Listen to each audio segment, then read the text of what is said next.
Hey all, and welcome back to Pokémon Colosseum. We're returning to the Under today for a long-awaited event. It's time to take on the Deep Colosseum. What can we expect here, Flame, apart from me breaking out Bulbapedia again? Well, the Deep Colosseum is the final Colosseum in the main game, or the post-game even. It's where you can rematch the Cypher admins, but that's not why we're going here. We are going here because once you've been through the cycle of all the different Cypher admin battles after their respective build-up battles, then there's a new trainer comes in with a new Shadow Pokemon.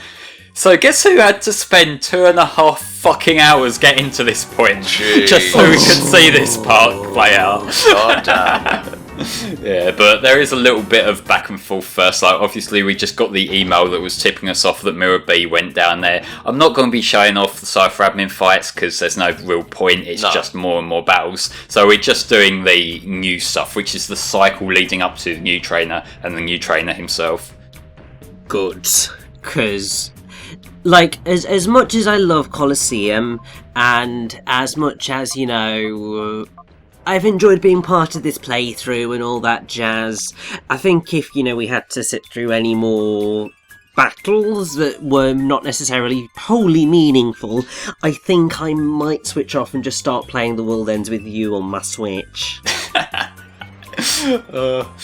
Well, I mean, I could totally do the same thing. I'm playing through the Switch version of Captain Toad Treasure Tracker right now. I could be getting fat loot while you're going through battles and whatnot, like the basic bitch that you are, Flame. Well, I mean, you could do that, or you could do your fucking job and talk about the game in the video. Well, Flame, you have no power or authority over me, mate, especially since you're not one of my quote-unquote employees, so you can go fuck yourself. Well, you can do this by yourself then, bitch. No, I'm sorry, praise be to Flame, the guy who does my work for me. Okay, but before we get into the battles themselves, Richie, I remember you brought up something that was bothering you about this area earlier. And so what we're doing now is just relieving that for you. We just picked up some steel teeth from the basement area, and it seems like this gentleman here might need them, and he might give us something in return. Oh, thank fuck for that! It's only been 30 odd parts. And actually, this is quite a nice callback to Pokémon Red and Blue. Because, isn't it, with the Safari Zone, you can find the guy's teeth? Oh! Yeah, you find his teeth in the Safari Zone and you take them to him, and I think you get the Strength HM, because it's the Surf HM you get inside the Safari Zone itself for reaching the secret house. Yes. But if you want Strength, then you got to take the teeth back to the guy in his house, and that's how you get it. And that's also what you need to remember to do before going to Seafoam Islands and getting lost on the fucking basement floor like I did, like a right knob. Just show of hands, out of the three of us, who actually got through Seafoam the intended way instead of just going south from Pallet? I think I have been both ways, depending on playthrough, because I've played through Gen 1 so many times now, I've been all over the fucking place. That wasn't worth it. Yeah, that really wasn't worth it. Sorry, but I mean, completionism, it is a bug that needs kind of dealing with, because otherwise, you just end up going all hot and sweaty because your brain's just going, but there's something I can collect, it's literally just there, why can I not collect it? That's not basic completionism, Richie, that's full-blown obsessive-compulsive disorder, mate. You are compelled to pick things up, otherwise your brain won't give you rest. I mean, yeah, that is true. Maybe I should see someone about that now. It's alright, it's only video games, I can live with it. Fair enough, mate, fair enough, I'll leave you with your suffering, but you have to answer my question, otherwise I won't have peace. Did you get through Seafoam Islands the intended way, or did you go south from Pallet? From what I can remember, I've been through it both ways. Most of the time, though, I do sort of skip Seafoam Islands. Yeah. What, do you not want Articuno? That's the best one of those birds. Well, definitely agreed. And Yeah, but generally, if I'm not bothering to go collect the legendary birds, then why the hell would I put myself through going through Seafoam Islands when I don't need to? Because they are a bit of a nightmare to get through. But it's fine, because, yeah, Articuno's at the end of it, and Articuno really is the best designed of the bird trio. I guess, but Zapdos is probably the best in terms of sheer power and whatnot. Well, I mean, yes, but that is because, it's got the electric type, which immediately makes it superior to the other birds, because it can kill the other birds more easily, because... Wow. I mean, technically, Articuno could kill Zapdos if it wanted to, because of its ice type, but it's pretty much buggered when it comes to Moltres. It's because of the fire type, so really, Zapdos is the one that's going to come out victorious in that setup. Are we really doing like a fucking death battle thing here? Who would win? Who would win? Well, basically. Since you asked, I have the list of legendary Pokemon here, and we're going to go through them and decide on our favourites. Alright, guys. Legendary birds. Richie. Articuno. Articuno. Yeah, Articuno. Alright, I'll go with Zapdos. Then we have the legendary beasts / legendary dogs. Richie. Suicune. Flame. I'm tied with Entei and Suicune, honestly. I like them both. Okay, I'm going to go with Entei. Then we have the Tower duo, Lugia and Hoa. Richie. I personally will always be Lugia because silver representing. Yeah, indeed. Flame. I like Lugia mainly because it just has a cooler design and also it's fucking beast in XD. And it's cool on the power of one. So Lugia gets my vote. Now we get a little bit trickier.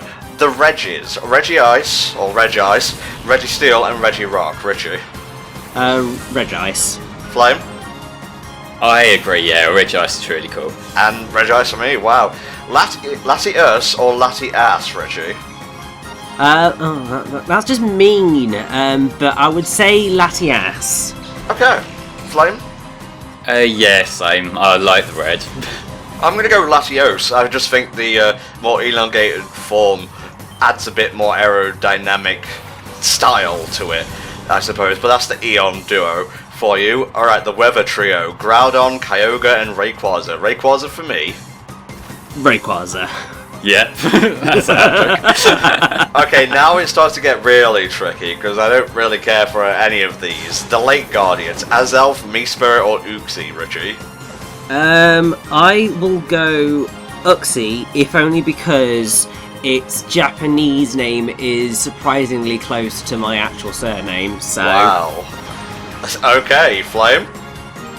How can I choose? It's so difficult.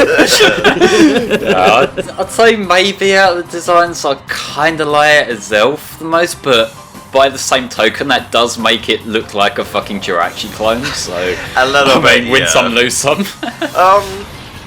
I think out of all three, I'm going to go with Mespirit, so we each picked a different one there, interestingly enough. Okay, the Creation duo, Dialga, Palkia, and Giratina. Richie?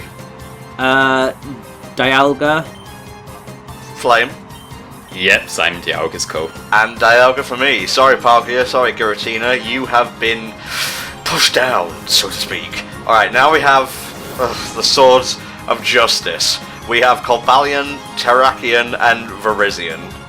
Flame this time. I will say Cobalion. I like Cobalion. Richie? I would say Virizion. Okay, interesting. Let's see here. I'm just looking through to make sure I don't get the wrong one. Yeah, I'm gonna go with Cobalion, and no one cares about the fourth one, whatever the fuck his name is. Eldio. Whatever. The Tau trio, Reshiram, Zekrom, and Kyurem. Richie? Reshiram. Flame? Well, this is hard because they have fused forms and shit, but like, out of just the raw three, I like Zekrom. I'm gonna go with Zekrom for myself as well. The Aura trio. We have Xerneas, Yveltal, and Zygarde 50% form. Flame? That would be Yveltal. I really like that design a lot. Okay, Richie? Xerneas for me. And I'm gonna go with Xerneas, so yeah, good shit. We all like Blue Stantler here. Indeed. Type Null and Silvally, I don't think they're really legendaries and whatnot, but whatever. Oh, I guess it does count as legendaries, fuck me, I guess. The Guardian Deities, we have Tapu Koko, Tapu Lele, Tapu Bulu, and Tapu Fini. Flame. I honestly can't remember which one's which, or even what they roughly look like, so I have no comment. Okay, I'll give you it in colours. Tapu Koko is the orange one, right? Tapu Lele is the one I have to look up. No, it's the pink one. Then the yellowish one is Tapu Bulu, I believe, and Tapu Fini is obviously the blue dolphin one. I still have no preference, honestly. I will just say I will go Tapu Koko because it's the only one that is important to the plot, and it's the only one that I've really actually seen because I couldn't be bothered to go out and try and find the others. So Tapu Koko it is. There we go. And finally, the light trio. We have Lunala, Solgaleo, and Necrozma. And for me, it's got to be your boy Necrozma. For me, it's actually probably Solgaleo, actually. See, I'm kind of mixed. I like both Solgaleo and Lunala. I think they're both cool designs. I mean, ditto, yeah. I don't think I have a favourite between those two.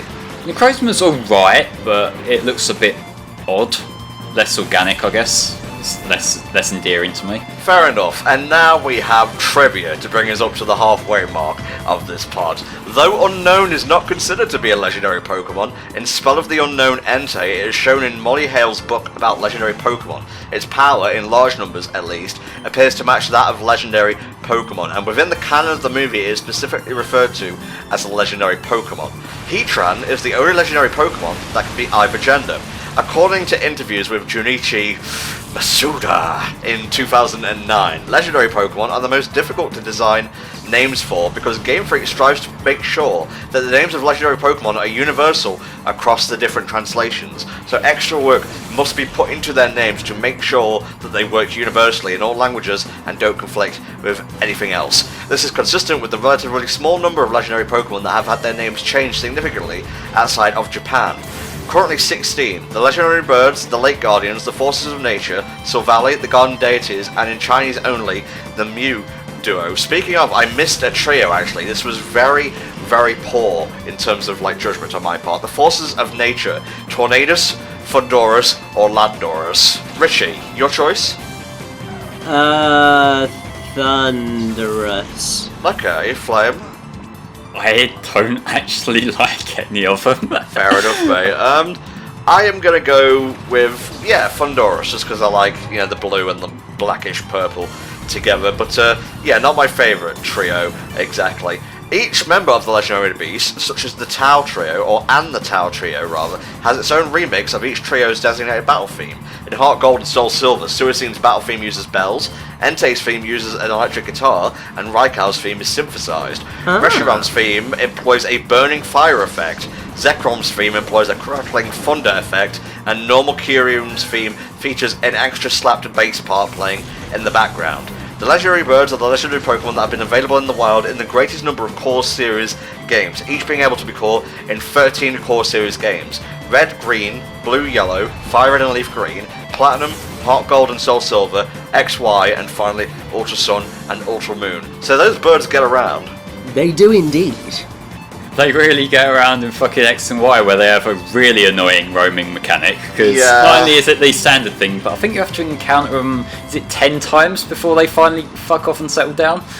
That was really annoying to chase them down, I'm not gonna lie. That's not skill, that's busy work, and I wish games designers would understand this nowadays. Granted, a lot of them do, for the most part, but then you get the odd one out that just really chase me, so to speak. Hentom's mad. I am. I get mad at the most inconsequential of things, but hey, as long as we're battering trainers along the way in this here deep Colosseum, I suppose it doesn't matter. No, and we've only got a couple of fights left, so hey, we're getting through it. Alright, Flame, this one's on you, mate. Pick one subject related to Pokemon, and we shall talk about that. I know we've mentioned this game's music a fair bit in passing and that, but have you guys got a favourite Pokemon soundtrack overall, from main series games? Interesting. Gold and Silver are pretty high up there for me, as are Ruby, Sapphire, and Emerald, and I guess Crystal as well. But if we're talking about side games or spin-offs, I would say like Pokemon 2, Wonders Beyond, definitely. Yeah, I haven't actually heard much of the Pokepark soundtrack. I should probably go check that out at some point. Yeah, I mean, I would probably say main games, potentially Black 2 White 2, if only because like I always go back to the Champions theme in that one, because it's just so unlike any of the other Champions themes that we've had over the years, in that it's just really bright and peppy and exciting, and that was just a really quite spectacular moment. So that one sticks in my mind. In terms of spin-offs, probably some of the Mystery Dungeon games, actually. I mean, Super Mystery Dungeon in particular's final boss theme is out of this world incredible. Right. And it's certainly recommended listening, because it's brilliant. Indeed. I don't think we're going to survive the rest of the part just on music alone, so let's bring it down and take it back in to Pokemon Colosseum Flame. Why did you want to cover this game for the channel in the first place, besides me asking you to record it, obviously? What made you go through with it instead of just saying, go fuck yourself then, Tom, there are better games to cover? Well, it's one of them games that, like, I mentioned when we were sort of doing the summary towards the end of the main playthrough, but it's a game that I really do like it for what it is, and I feel like it's a kind of a change of pace for the Pokemon series that's kind of interesting to look at. Like, granted, you know, when we're going through these parts that are like 30 minutes straight of battling, we do sort of have to get a little bit creative with what we talk about, and sometimes that can go for the better, sometimes for the worse, but hey, like, I don't know, I just think it's a pretty cool change of pace both for the Pokemon series and just something to cover on the channel, a little bit more casual and whatnot as well. So, and also I failed last time I tried to record it myself, so I got some coverage for it here. Well, I appreciate it, mate. Flame, if there was one game you could bring to HFC for a playthrough, what would it be? I don't really know, because we just sort of come up with ideas off the cuff and then just go through them, don't we? There's not really things that I would say, like, I've been wanting to do this for years or anything like that. I suppose if there's any games, like, from series that we could follow up, it'd be pretty cool to cover, like, say, X2 and X3, Mega Man. Yeah. But, I don't know, like, I don't know, we sort of pick stuff as we go along, really, don't we? Yeah, nice mix of old, new, and, you know, sometimes between the two. Richie, what would be your dream game to cover on HFC if it has not been done already? And if it has been done, tell us a little bit about that game, please, for the love of God. So, I mean, it hasn't been done just yet, but it is going to happen, because you said it can happen, and that's the wonderful 101. Yes. And it will happen, I just need to record it. But in the meantime, Nintendo, could you get on that Switch port that I so desperately need? You watch. The day will come where we put up part 1, and Nintendo will announce a Switch version. Yeah, it's going to happen, and it's going to kill me inside. Well, such as the LP grind. So that is one that is going to happen. I just, need to record it, which, fingers crossed, will be next year when I have a little bit more time to do that sort of stuff. Fair dues, man. So yeah, that's the one that I'm most looking forward to, because it's the one that I have wanted to do for the longest, because it's a game that really, really, really, really, really freaking deserved more love. I've got to ask, because I've heard you mention you want to Switch port this a few times now, Richie. Yes. Is that just for, like, a convenience thing and getting it out there more, or is it a kind of thing where, like, maybe you really like the Wii U one, but, like, there were some enhancements that it needs? It's a mixture of both, really. In that, one, I want it to have another shot, because when it initially came out, Nintendo did absolutely sweet sod all to market it, and really it just... nobody really heard much about it, and nobody really cared, and it deserved a lot more care in kind of promoting it. Right. But then there are also a few things which weren't necessarily the best. So the frame rate in certain instances, particularly the fights against Vorkin, who's your rival, the frame rate tended to tank a little bit. So improving that would be a godsend. There are also a few missions which required both screens, which, in terms of recording, a little bit of a nightmare. So I'd rather not have to worry about that. So that's another part of it. And then I suppose the other part of it is yeah, just convenience, because then that means that I don't really need my Wii U out anymore. Finally sell the fucking thing. Well, I'm not going to sell it, and I do love the console, bless its heart, but it's not necessarily the one that I would keep around more, and if I ever need space, it's the one that I'd probably be more likely to just move out of the way now, because the Switch does what the Wii U is supposed to do, but better. It just doesn't have that asymmetrical gameplay style to it, which is a shame. Yeah. But yeah, so Nintendo and Platinum, I'm still asking for that port. Normally I don't port beg. It's one thing that I pride myself on not doing, but I will do it for the wonderful 101 because it frickin' deserves it. What's wrong with port begging? Like, ports are a good thing. It makes games more accessible to more people. Yes, but not when it's never going to happen, i.e. Bayonetta 2 on any console that's not a Nintendo console. Get over it. Yeah, I guess so. Also, yeah, the Deep King himself has appeared before us, and we were just talking about something completely different, but that's the Pokémon Colosseum playthrough for you, I suppose. Agnol, the Deep Colosseum King, the Deep King. His strategy revolves around using dual types with as few weaknesses as possible. Each of his non-Shadow Pokémon had unique type combinations in Generation 3. He also owns the highest level Pokémon that can be fought anywhere in story mode, a Kingdra at level 70. Just like the Cypher admins, he may be fought multiple times in the event that his Shuckle is snagged or missed. However, the Shuckle is not replaced by another Pokémon after being snagged, unlike most Shadow Pokémon. Agnol has the appearance of a bodybuilder, but with a unique outfit. These are his Pokémon. Skarmory, at level 66, Steel and Flying. It has Steel Wing, Drill Peck, Sand Attack and Return. Girafarig, Normal and Psychic, with Return, Psychic, Light Screen and Thunderbolt. Sableye, Dark and Ghost, with Fate Attack, Shadow Ball, Aerial Ace and Confuse Ray. His ace, I suppose? Kingdra, Water and Dragon, Hydro Pump, Dragon Breath, Ice, Beam and Attract. Shedinja at level 68, Bug and Ghost, Silver Wind, Shadow Ball, Confuse Ray and Dig. And at level 45 plus, for some reason, it could be male or female, Shuckle, Bug and Rock with Shadow Rush, Encore, Rest and Bide.